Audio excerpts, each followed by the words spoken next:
ایک مد ہے، ایک سوا ہے۔ مد ایک ریتل اور ثلث ریتل کو کہتے ہیں۔ ریتل کہتے ہیں آدھ کلو، تو ایک مد آدھا کلو، اور ثلث ریتل تقریباً 8 پاؤ، تو 8 کلو 8 پاؤ کو کیا کہتے ہیں؟ مد۔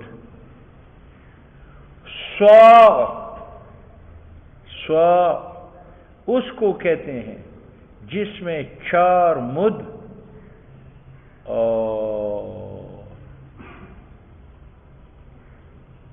2 ثلث مد کے آیا۔ اب ایک مد ایک ریتل ہے اور 8 پاؤ ہے، تو 4 ریتل سے کتنا بنا؟ 2 کلو، 2 کلو اور تقریباً 1 پاؤ، 1 پاؤ۔ لیکن یہ مذہب امام شافعی کا ہے کہ مد ایک ریتل ہے، یعنی آدھا کلو ہے اور آدھا پاؤ ہے، اور سا جو ہے وہ 4 ریتل ہے۔ 4 ریتل سے یعنی 4 مرتبہ آدھا کلو، آدھا کلو، آدھا کلو، آدھا کلو، 2 کلو ہو گیا، اور وہ آدھ پاؤ جو ہے وہ بن جاتا ہے، اس سے 2 پاؤ بن جاتے ہیں۔ تو گویا کہ سا امام شافعی رحمہ اللہ کے نزدیک 2 کلو اور 2 پاؤ ہے۔ امام ابو حنیفہ رحمہ اللہ کے نزدیک مد جو ہے وہ 1 ریتل اور 8 پاؤ ہے، یعنی آدھا کلو آدھا پاؤ، جیسے امام شافعی نے کہا تھا۔ لیکن سا جو ہے وہ 8 مدوں کا نام ہے، یعنی 8 ریتل ہے، 8 ریتل سے 4 کلو بن جاتا ہے۔ تو مد میں اختلاف نہیں ہے ہمارے امام شافعی کے درمیان، اختلاف سوا میں ہے۔ مد ہمارے اور ان کے نزدیک آدھا پاؤ اور آدھا کلو کا نام ہے بالاتفاق۔ سوا میں اختلاف ہے، امام شافعی رحمہ اللہ کے نزدیک سوا 4 مدوں کا نام ہے، یعنی 4 ریتلوں کا نام ہے، یعنی 2 کلو کا نام ہے، اور ہمارے نزدیک 8 مد ہے سوا، یعنی 8 ریتل ہے۔ 8 ریتل سے کتنا بن جاتا ہے؟ 4 کلو۔ ٹھیک ہے۔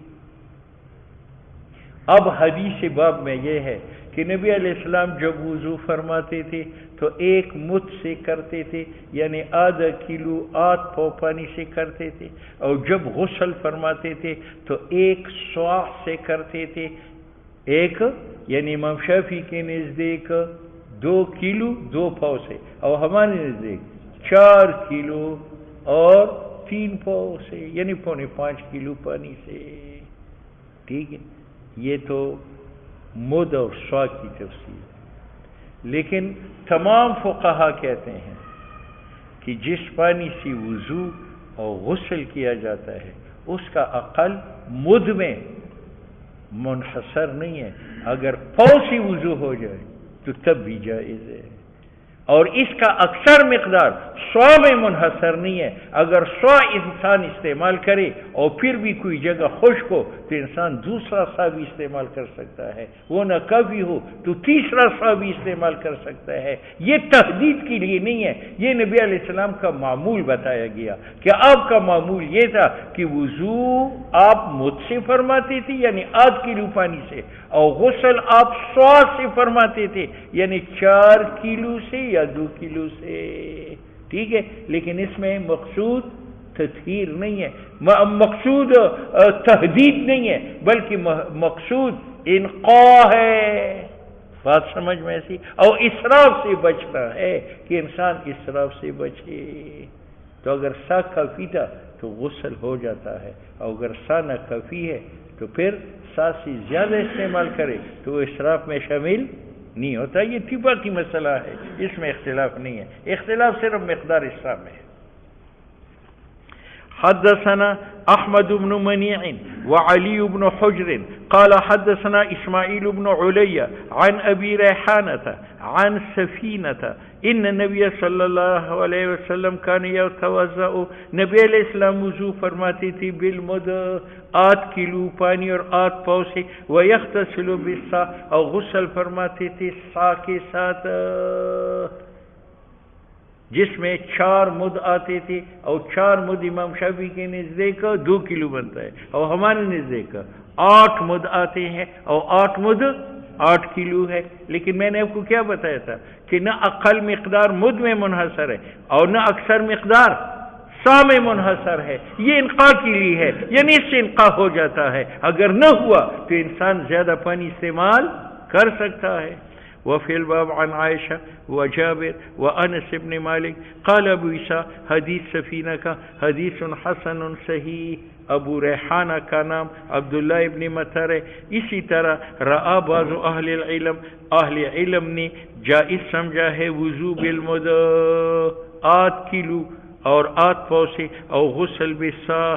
امام شافعی احمد اسحاق کہتے ہیں لیس معنی هذا الحدیث التوقید، اس حدیث کا یہ معنی نہیں ہے کہ انحصار ہے، کہ وضو صرف مد کے ساتھ منحصر ہے اور غسل صاع کے ساتھ منحصر ہے، بلکہ مقصود انقاء ہے۔ اگر مد اور صاع سے انقاء نہ ہو تو زائد کا استعمال جائز ہے، اسراف نہیں ہے۔ لیس معنی هذا الحدیث، معنی اس حدیث کا للتوقید تعین نہیں ہے کہ انه لا يجوز اکثر منه، کہ 100 سے اکثر جائز نہیں ہے، ولا اقل منه، مجھ سے اقل جائز نہیں ہے، بلکہ وہ ہوا قدر ما یکفی، یہاں مقصود کفایت ہے، اگر یہ کافی ہے تو ٹھیک ہے، کافی نہیں ہے تو زیادہ بھی استعمال ہو سکتا ہے۔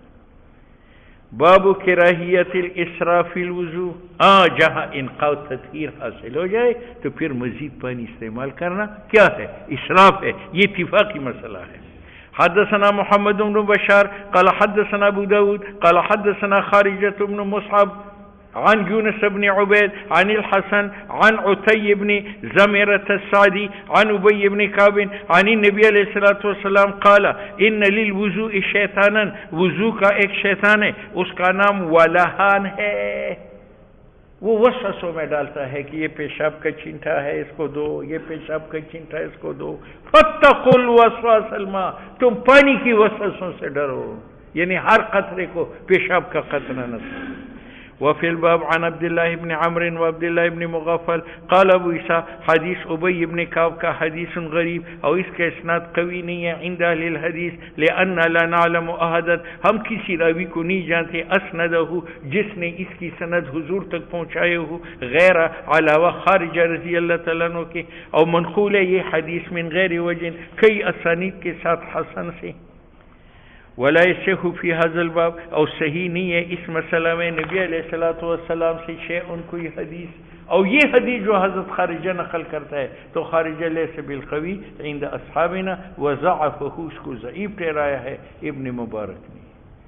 باب الوضوء لكل الصلاة۔